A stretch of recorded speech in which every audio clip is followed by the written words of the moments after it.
السلام علیکم مفتی صاحب، کل کا جو اپنے دین کا مدرسہ اعظم میں جو پروگرام منعقد ہوا، وہ اس کی اصل جو ہے اس مقصد کیا تھا، اس کے مقاصد بیان کیجیے۔ بسم اللہ الرحمن الرحیم۔ دارالعلوم رحمانیہ جو جنوبی ہند کی ساؤتھ انڈیا کی ایک عظیم یونیورسٹی، اسلامک یونیورسٹی اور دینی درسگاہ ہے، اس مدرسے سے گزشتہ سالوں میں جن طلباء نے حفظ قرآن مجید اور عالمیت کی تکمیل کی، اس مدرسے سے استفادہ کیا ہے، ان طلباء کا جو اس وقت طلباء نہیں ہیں بلکہ وہ اپنے علاقوں کے بڑے بڑے عالم دین ہیں، کئی تنظیموں سے وابستہ ہیں اور دینی خدمات انجام دے رہے ہیں، ان حضرات کا ایک روزہ یہاں پر پروگرام منعقد کیا گیا تھا۔ کیونکہ اس وقت جو حالات ہیں وہ کافی سنگین ہیں، بلکہ سیدنا انس بن مالک رضی اللہ تعالی عنہ سے کچھ لوگوں نے شکایت کی، شکونا الی انس بن مالک ما یلقاہ من حجاج بن یوسف قال فاصبروا، کہ حجاج ابن یوسف کی طرف سے ہم پر بہت زیادہ ظلم ہو رہے ہیں، مسلمان حالات کا شکار ہیں۔ تو حضرت انس ابن مالک نے یہ فرمایا تھا کہ اس وقت کے حالات بہتر ہیں، آگے والے حالات مزید سنگین ہوں گے۔ تو اس وقت امت مسلمہ بالکل حالات کا شکار ہے، ہماری بہنیں ارتداد کا شکار ہو رہی ہے،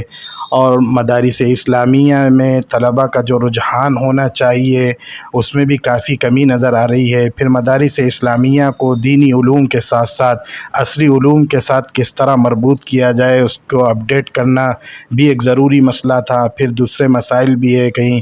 قادیانیت کا مسئلہ ہے، کہیں دوسرے شکیلیت کے فتنے اٹھ رہے ہیں، تو ان حالات کا کیسے مقابلہ کیا جائے، ان فتنوں کا کیسے تعاقب کیا جائے، اور پھر ہم امت مسلمہ کو کس انداز میں فائدہ پہنچا سکتے ہیں اور فتنوں سے ان کی کس طرح حفاظت کی جا سکتی ہے، اور پھر دین کے کام کرنے والے جو مختلف ادارے ہیں، تنظیمیں ہیں، اس میں کس طرح آپس میں بھائی چارگی، پیار و محبت پیدا ہوں، ان مسائل کو لے کر ایک روزہ پروگرام منعقد کیا گیا تھا۔ حضرات علماء کرام نے اس میں شرکت کی، اپنی مصروفیات، گوناگو مصروفیات کے باوجود سفر کی صعوبتوں کو برداشت کرتے ہوئے جامعہ کی اس دعوت پر وہ تشریف لائے۔ مہاراشٹر کے علاقے سے، آندھرا، تلنگانہ اور ملک کے دیگر صوبوں سے لوگ یہاں تشریف لائے۔ میں جامعہ کی طرف سے ان تمام حضرات کا ممنون و مشکور ہوں اور دعا کرتا ہوں کہ اللہ تعالیٰ ان کی آمد کو قبول فرمائے اور ثمر آور بنائے، اور اللہ رب العزت ان کو دارین میں بہترین بدلہ عطا فرمائے۔ ان حضرات کی جو آراء تھیں ان سے بھی استفادہ کیا گیا، ان کے مشوروں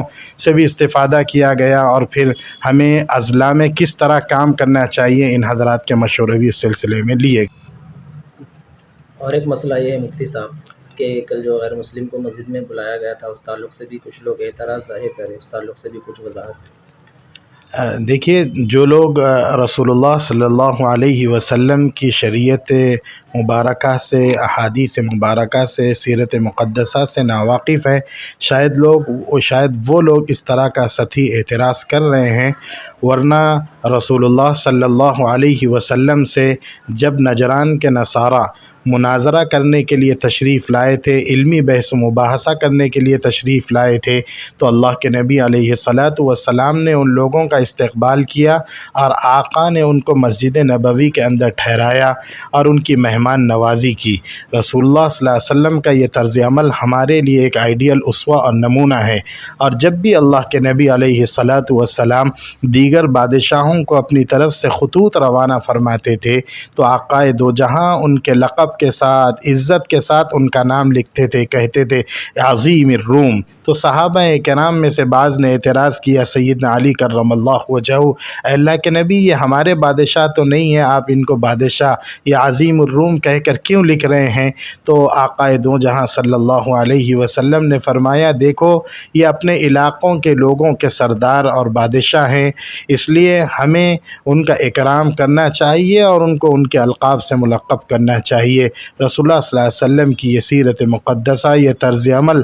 ہمیں تعلیم دیتا ہے کہ بڑوں کا اکرام کیا جائے، چاہے وہ ہمارے بڑے نہ ہوں، لیکن اگر اپنی قوم کے بڑے ہوں تو ان کا وہ مقام و مرتبہ دینا چاہیے۔ انزل الناس منازلہم، مدارس اسلامیہ میں غیر مسلموں کو دعوت دینے کی طرف حضرت مولانا سید ارشد مدنی صاحب زیدہ مجدو بار بار متوجہ فرماتے ہیں، کہتے ہیں کہ مدارس والوں کو اپنے جلسوں میں غیر مسلم بھائیوں کو بلانا چاہیے، تاکہ ان کے ذہنوں میں جو غلط فہمیاں بٹھا دی گئی ہیں وہ غلط فہمیاں دور ہوں اور ہندوؤں، مسلمانوں اور دیگر برادریوں کے درمیان پیار و محبت پیدا ہو اور تاکہ ہمارا ملک امن و امان کے اندر رہے۔